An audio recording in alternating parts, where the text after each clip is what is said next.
अटारियों में आनंद लेता है तो किसी के पास रहने के लिए झोपड़ी तक नहीं है।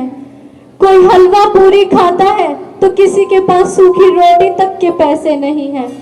अब मुझे ही देख लो, मैंने ऐसा कौन सा अपराध किया था प्रभु जो आपने मुझे ये दशा दिखाई।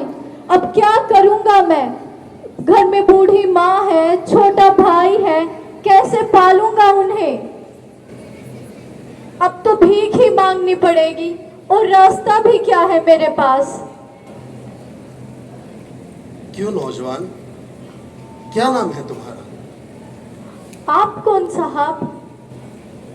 अरे ऐसी कोई बात नहीं, मैं तो बस यहाँ से गुजर रहा था तो तुम कुछ भगवान को कोस रहे थे तो पूछने की जिज्ञासा हुई, क्या बात है? क्यों साहब, आपको ये दशा दिख नहीं रही? दशा तो दिख रही है।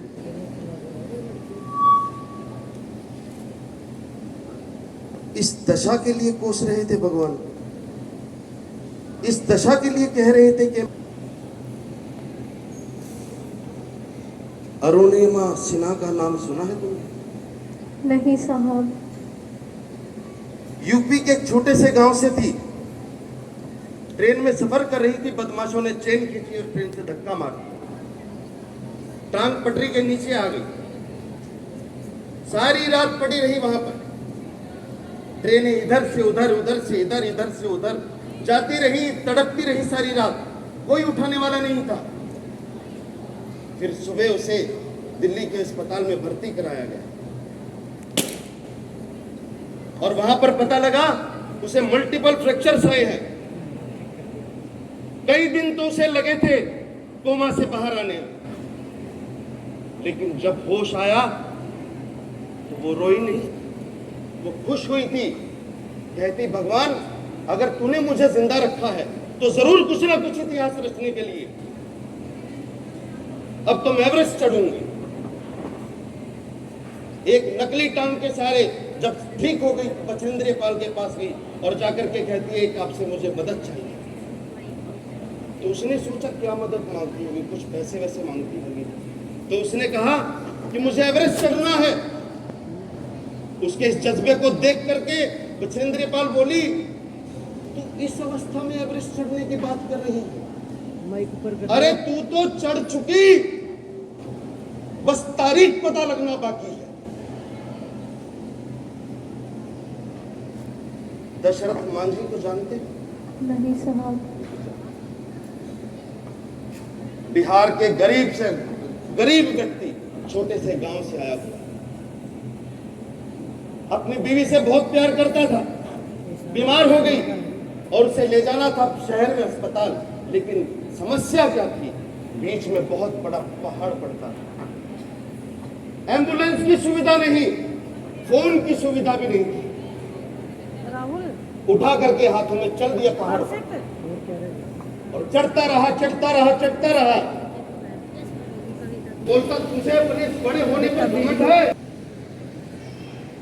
एक हथौड़ा, एक सैनी बार पर बार करता रहा और हर चोट के साथ कहता था, जब तक तोड़ूंगा नहीं तब तक छोड़ूंगा नहीं, जब तक तोड़ूंगा नहीं तब तक छोड़ूंगा नहीं। बस ये कहता रहा। अगले दिन नहीं आया, गुस्सा शांत हो गया। आया, अगले दिन भी आया, उससे अगले दिन भी आया, 10 साल आया, 20 साल आता रहा, 22 साल लगे। जब एक हथौड़ा मार रहा था तो दूर से सूर्य की किरण दिखी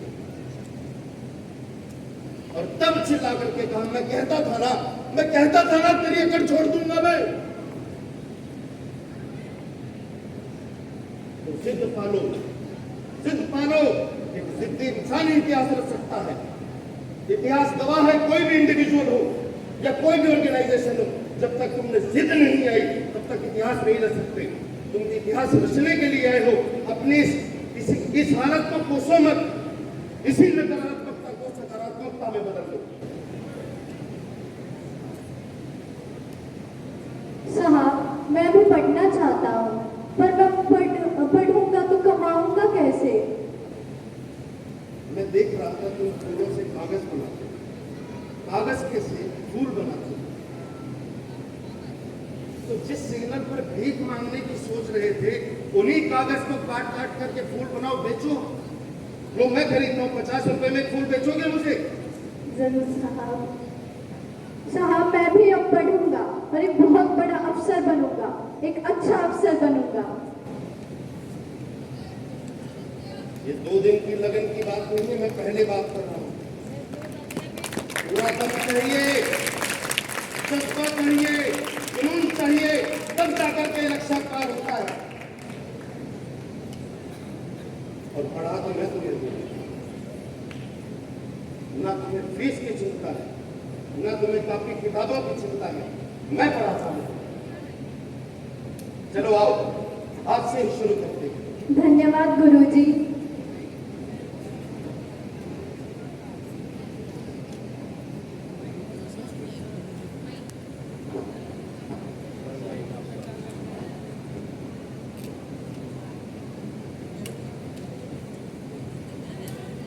ये देखो बच्चे, आज से हम पढ़ाई शुरू करते हैं। जी गुरुजी। ये 3 डॉट को जब मिलाएंगे तो क्या होगा? ए। ए। इनको ऐसे मिलाओगे तो बनेगा B. B. A for Apple.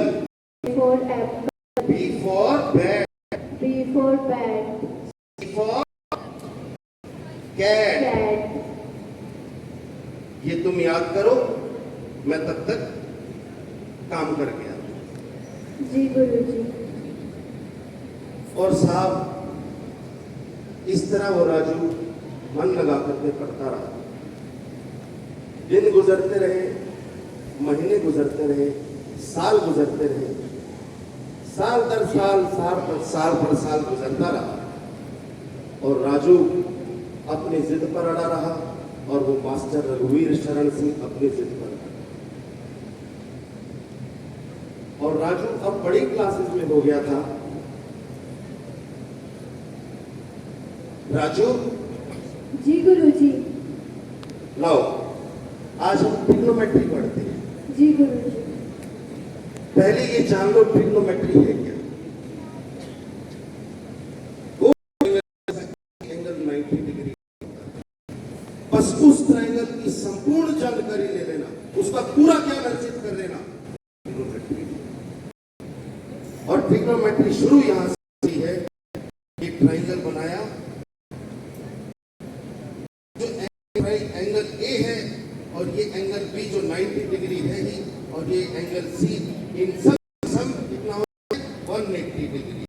कितना? 180 डिग्री। शाबाश। यहां से शुरू होती है और अब इसका सफर बहुत लंबा है, फिर इसको हम विस्तार से पढ़ते जाएंगे। जी गुरुजी। ठीक है राजू, लो संभालो। गुरुजी कल से मेरी परीक्षाएं हैं। अरे मैं तो भूल ही गया।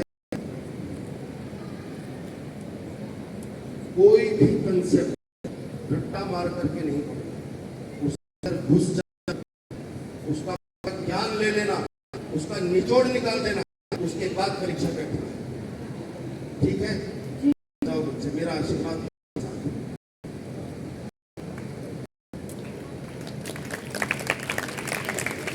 परीक्षाएं भी समाप्त होने को होंगी। गुरुजी, गुरुजी, एक खुशखबरी है गुरुजी। क्या हुआ राजू? गुरुजी मेरी परीक्षाओं का रिजल्ट आ गया गुरुजी। अरे नतीजे भी आ गए? मैं तो सोच रहा था अभी खत्म हुई होंगी। क्या रहा? गुरुजी मैंने डिस्ट्रिक्ट में टॉप किया गुरुजी। शाबाश मेरे बच्चे, शाबाश। जीते रहो, शाबाश। राजू, अब एक खबर तो तुमने सुना, एक खबर मैं भी तुम्हें सुनाऊंगा। किसी कारण से मुझे भी शहर छोड़ करके जाना पड़ेगा। अब आगे मैं तुम्हारी सहायता नहीं कर पाऊंगा। अब आगे तुम्हारे सामने पूरा जीवन पड़ा है। अपना एक लक्ष्य को निर्धारित करो और पागलों की तरह उस पर लग जाओ। जब तक पागल नहीं बनोगे तब तक समझदार नहीं कहला पाओगे। समझदार कहलाने की केवल एक ही सूरत है, पहले पागल बनना पड़ेगा। जो भी तुम्हें अच्छा लगे, जो क्षेत्र तुम्हें अच्छा लगे, उसके उसको चुनना और उस पर अपने पाँव बनाते चलना